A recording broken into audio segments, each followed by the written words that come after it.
भूर्भुवः स्वः तत्सवितुर्वरेण्यं भर्गो देवस्य धीमहि धियो यो नः प्रचोदयात्। स्वाध्याय माला की अगली कड़ी में आज शीर्षक है आहार के त्रिविध स्तर, त्रिविध प्रयोजन। पिछले दिनों Britain Manchester medical research institute ने इस विषय पर शोध कार्य हाथ में लिया कि आहार का मनुष्य और प्राणियों के स्वभाव, गुण तथा प्रकृति पर क्या प्रभाव पड़ता है। इसके लिए कई परीक्षण किए गए। उनमें से इस एक प्रकार का परीक्षण चूहों पर किया गया। चूहा स्वभावतः शांत प्रकृति का होता है, किसी से लड़ता झगड़ता या आक्रमण नहीं करता। प्रयोगशाला में पाले गए चूहों में से एक को निकाला गया और उसे सामान्य आहार न देकर मिर्च, मसाले तथा मांस और नशीली चीज़ों से बना आहार दिया गया। यह आहार लेने से पूर्व तक चूहा बेहद शांत था, पर इसके कुछ ही घंटे बाद वह उद्दंड और आक्रामक बन गया। उसे वापस पिंजड़े में छोड़ा गया तो पिंजड़े के दूसरे चूहों को उस अकेले ने इस बुरी तरह सताया कि कुछ चूहे लहूलुहान हो गए। इसके बाद उसी चूहे को दूसरी बार सरल, शुद्ध और सात्विक भोजन दिया गया, पर इस पर भी पिछला प्रभाव तो बाकी था, किंतु चूहा अपेक्षाकृत शांत था। कई बार साधारण खाना लेने के बाद चूहा अपनी वास्तविक स्थिति में आ पाया। इस तरह के सैकड़ों प्रयोगों द्वारा इस निष्कर्ष पर पहुंचा जा सका कि जो कुछ खाया जाता है उससे शरीर का पोषण ही नहीं होता, बल्कि लिया गया भोजन मनुष्य का व्यक्तित्व बनाने में भी असाधारण भूमिका निभाता है। आत्मज्ञान की दृष्टि से स्थूल शरीर, सूक्ष्म शरीर और कारण शरीर के समान आहार के भी 3 प्रकार और 3 स्तर होते हैं, जिन्हें सत, रज और तम कहा जाता है। आहार के तम अंश से रक्त मांस बनता है, रज अंश से मस्तिष्कीय क्षमता प्रभावित होती है और सत अंश भावनाओं का निर्माण करता है। चिकित्सा शास्त्र की खोजबीन और प्रयोग विश्लेषण आहार के स्थूल स्वरूप तक ही सीमित है। क्या खाने से शरीर के कौन से रासायनिक पदार्थों को बढ़ाया जा सकता है और क्या खाने से शरीर में कौन से रासायनिक तत्व घटते हैं, चिकित्सा शास्त्र इतनी ही खोजबीन कर पाया है। विश्लेषण का क्षेत्र इस सीमा तक भी बढ़ा है कि मस्तिष्क पर आहार के कौन से अंश क्या और किस प्रकार का प्रभाव डालते हैं। संभवतः आगे चलकर आहार की कारण शक्ति के बारे में भी कुछ प्रयोग किए जाए, परंतु भारतीय ऋषि मुनियों ने इस विषय पर पहले से ही विशद प्रकाश डाल रखा है कि क्या खाने से बौद्धिक प्रखरता बढ़ती है और कौन सा आहार स्वभाव तथा व्यक्तित्व की मूल परतों को स्पर्श करता है। स्मरणीय है कि योग शास्त्रों और साधना ग्रंथों ने अंतःकरण को पवित्र एवं परिष्कृत करने के लिए सात्विक आहार ही अपनाने को कहा है। गीता में भगवान श्री कृष्ण ने सात्विक, राजसी और तामसी आहार की सुस्पष्ट व्याख्या की है तथा शरीर, मन और बुद्धि पर उसके पड़ने वाले प्रभावों का भी स्पष्ट विवेचन किया है।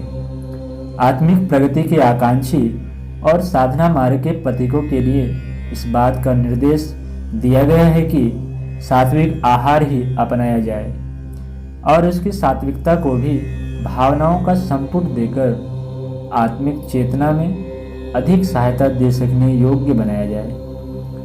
भगवान का भोग प्रसाद यज्ञाग्नि में पकाया गया चरु द्रव्य इसी प्रकार के पदार्थ हैं जिनकी स्थूल विशेषता न दिखाई देने पर भी उनकी सूक्ष्म सामर्थ्य बहुत अधिक होती है।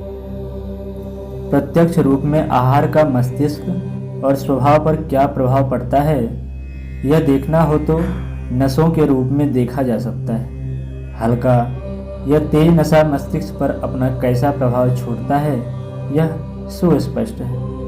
सामान्य स्वस्थ मनोदशा में लोग बहुत कम अपराध कर्म करते हैं, जबकि शराब पीकर या अन्य तेज मादक द्रव्यों का सेवन कर ज़्यादातर अपराध होते हैं। प्रायः सभी अपराधी शराब, चरस, गांजा जैसे मादक द्रव्यों के आदी होते हैं। शरीर विज्ञानियों के अनुसार हल्के से हल्के मादक द्रव्यों का सेवन भी शरीर पर विषाक्त प्रभाव छोड़ता है।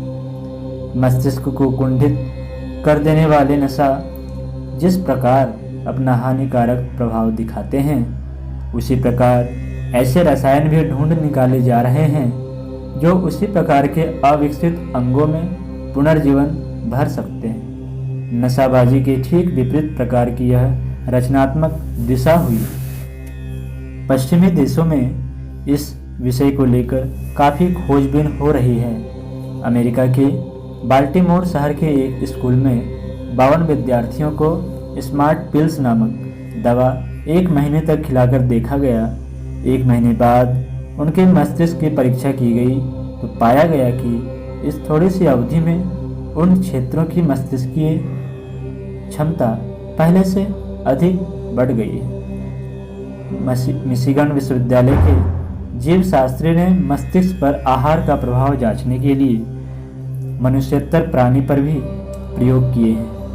उक्त जीव शास्त्री डॉक्टर बर्नार्ड एग्रानॉफ ने अपने प्रयोग के दौरान मछलियों की खुराक में फेरबदल कर उन्हें चतुर और भुलक्कड़ बनाने के सफल प्रयोग किए हैं। डॉक्टर बर्नार्ड के अनुसार आहार में प्यूरोमाइरिन नामक प्रोटीन की मात्रा के घटने बढ़ने से मस्तिष्क की क्षमता भी घटती बढ़ती है। 10 वर्ष तक लगातार प्रयोग और परीक्षण करने के बाद कैलिफोर्निया यूनिवर्सिटी के मनोविज्ञानी रिचर्ड थॉमसन इस निष्कर्ष पर पहुंचे कि बुद्धि दैवी वरदान नहीं है, उसे मानवीय प्रयत्नों से घटाया अथवा बढ़ाया जा सकता है। इस प्रयोग श्रृंखला में उन्होंने कुत्तों, बिल्लियों, चूहों और बंदरों को भी शामिल किया और प्रतिपादित किया कि अन्य शारीरिक परिवर्तनों के समान ही आहार द्वारा मस्तिष्कीय क्षमता में भी हर स्तर का परिवर्तन कर सकना संभव है। मिशिगन विश्वविद्यालय के ही प्रोफेसर जेम्स मैकानेल ने तो अपने प्रयोगों द्वारा यह भी सिद्ध कर दिया कि आहार में हेरफेर करके स्मरण शक्ति और संवेदनशीलता को भी घटाया बढ़ाया जा सकता है। इतना ही नहीं, 2 व्यक्तियों में स्मृति और अनुभवों का प्रत्यावर्तन भी किया जा सकता है। ठीक उसी प्रकार जैसे एक व्यक्ति का रक्त दूसरे व्यक्ति के शरीर में प्रवेश कराया जा सकता है और टूटे फूटे अवयवों को बदलकर उनके स्थान पर नए अंगों का प्रत्यारोपण किया जा सकता है। कहा जा चुका है कि चिकित्सा विज्ञान का ढांचा शरीर पर पड़ने वाले खाद्य पदार्थों के प्रभाव की जानकारी के आधार पर भले ही वह औषधि के रूप में क्यों नहीं हो, खड़ा किया गया है। वर्तमान में सारे प्रयोगों के आधार पर यह निश्चित रूप से कहा जा सकता है कि अगले दिनों बुद्धि की मंदता, अकुशलता और मानसिक विकृतियों का अपशमन भी खाद्य पदार्थों की सूक्ष्म शक्ति के आधार पर सफलतापूर्वक किया जाने लगेगा। संभव है अगले दिनों इस प्रकार की औषधियां बाजार में आने लगे जिनका सेवन कर मनुष्य अपनी स्मरण शक्ति, बुद्धि कौशल और सूझबूझ को बढ़ा सके। मस्तिष्कीय क्षेत्र में यह सफलता आहार की सूक्ष्म शक्ति के आधार पर ही संभव हो सकेगी। इस प्रयोजन के लिए पदार्थों की सूक्ष्म शक्ति के विषय में अनेक प्रयोग और अन्वेषण कार्य चल रहे हैं। यह सूक्ष्म शक्ति शरीर का पोषण करने वाली स्थूल शक्ति से भिन्न स्तर की है। इस आधार पर यह भी कहा जा सकता है कि जो खाद्य पदार्थ शरीर के लिए उपयोगी हो वे मस्तिष्क के लिए भी उपयोगी हो, यह न तो आवश्यक है और न अनिवार्य ही। आहार की स्थूल और सूक्ष्म शक्ति जो शरीर और मस्तिष्क को प्रभावित करती है, कारण शक्ति उससे भिन्न स्तर की है। कहना न होगा कि भावना क्षेत्र शरीर और मस्तिष्क से भिन्न और बढ़कर है। इसी के आधार पर गुण कर्म स्वभाव को दिशा मिलती है और उससे समूचे व्यक्तित्व का निर्माण होता है। जो व्यक्ति शरीर से बलवान है, आवश्यक नहीं कि वह मस्तिष्क से बुद्धिमान भी हो। उसी प्रकार बुद्धिमान व्यक्ति भावना स्तर पर उच्च स्थिति संपन्न हो, यह आवश्यक नहीं है। शरीर से बलवान और मस्तिष्क से बुद्धिमान होने पर भी कोई व्यक्ति भावना स्तर पर गया गुजरा हो सकता है और निकृष्ट कोटि का दुष्ट जीवन जी रहा हो सकता है। ऐसे व्यक्ति अपने दोष दुर्गुणों के स्वभाव पग पग पर ठोकरें खाते हैं और प्रतिभा संपन्न होते हुए भी असफल जीवन जीकर रोते कलपते रहते हैं। इसके विपरीत अपेक्षाकृत सामान्य स्वास्थ्य और साधारण बुद्धि के लोग परिष्कृत भावना स्तर के कारण महामानवों की स्थिति में जा पहुंचते हैं और वंदनीय स्थान प्राप्त कर लेते हैं। यह विज्ञान आज भी अपने स्थान पर सही और निश्चित परिणाम प्रस्तुत करने में समर्थ है। यह बात अलग है कि यह विज्ञान लुप्त हो गया है, पर उपलब्ध प्रमाणों के आधार पर वह तो पता चलता ही है कि इस शक्ति के विकास में खाद्य पदार्थों की कारण शक्ति का भी सफलतापूर्वक उपयोग किया जाता था। पिप्लाद ऋषि ने इसके लिए पीपल के फल खाकर निर्वाह किया था और इसी कारण पिप्लाद ऋषि कहलाए।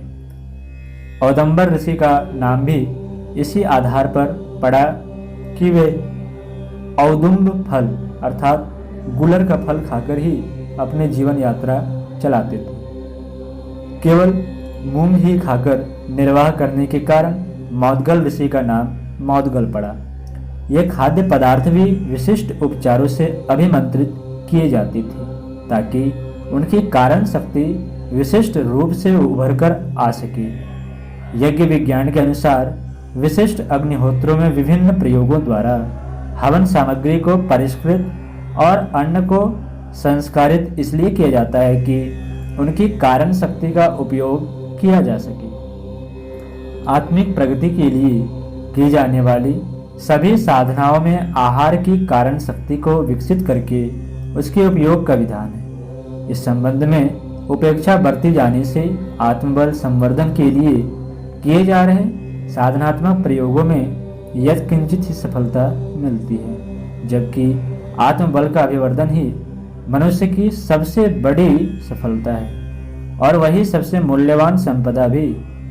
यदि यह पूंजी अभिष्ट मात्रा में विद्यमान हो तो मनुष्य लौकिक एवं आत्मिक दृष्टि से सर्व प्रकारेण सफल हो सकता है। उसमें इतनी शक्ति आ जाती है कि वह अपना आत्मिक उत्कर्ष करने के साथ साथ सिद्ध पुरुषों की तरह अपनी नाव में बैठाकर असंख्यों को पार कर सकता है। इस संदर्भ में आहार शुद्धि एवं उसकी सतोगुणी कारण शक्ति की उपयोगिता असंदिग्ध ही नहीं अनिवार्य भी है। मनुस्मृति में साधकों के लिए भज्य अभज्य आहार की लंबी सूची बताई गई है और कहा गया है कि आत्मिक प्रगति के इच्छुक को अभज्य आहार अनजाने में भी नहीं करना चाहिए। अनजाने में हुए अभज्य भक्षण का प्रायश्चित विधान करते हुए कहा गया है, आमद्यैतानि षट् जगद्वा कृच्छं शान्तपनं चरे। अर्थात अनजाने में उपयुक्त अभज्य भोजन कर लेने पर कृच्छ संतपन अथवा चांद्रायन व्रत करना चाहिए। उच्च स्तरीय साधना विधान में आहार विहार के एक कड़े नियम इसलिए बनाए गए थे कि साधक आत्मिक प्रगति के पथ पर निर्बाध गति से बढ़ता हुआ रह सके। खेद है कि प्राचीन काल के तत्वदर्शियों द्वारा जो प्रयोग किए गए थे वे अब प्रायः लुप्त ही हो गए हैं। मात्र उनकी छाया छिटपुट कर्मकांडों के रूप में खंडहरों की तरह जहाँ तहाँ अपने कुरूप और विद्रूप स्थिति में पड़ी दिखाई देती है। भवन का प्रयोजन खंडहरों से पूरा नहीं हो सकता और न ही योग साधना का उद्देश्य प्रचलित एकांगी कर्मकांडों से पूरा हो सकता है। यही कारण है कि मात्र शरीर श्रम और वस्तु सामुच्य के आधार पर योग के नाम की जो लकीर भर पीटी जाती रही है उसके उत्साहवर्धक सत्परिणाम सामने नहीं आ रहे। उसके लिए तो पदार्थ की आहार की कारण शक्ति को भी समझना और उपयोग में लाना पड़ेगा।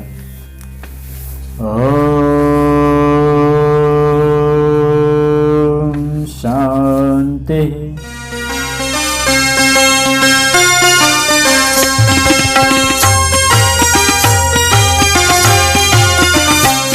चलो गुरुदेव के सपने सजाने की शपथ ले लें। चलो गुरुदेव के सपने सजाने की शपथ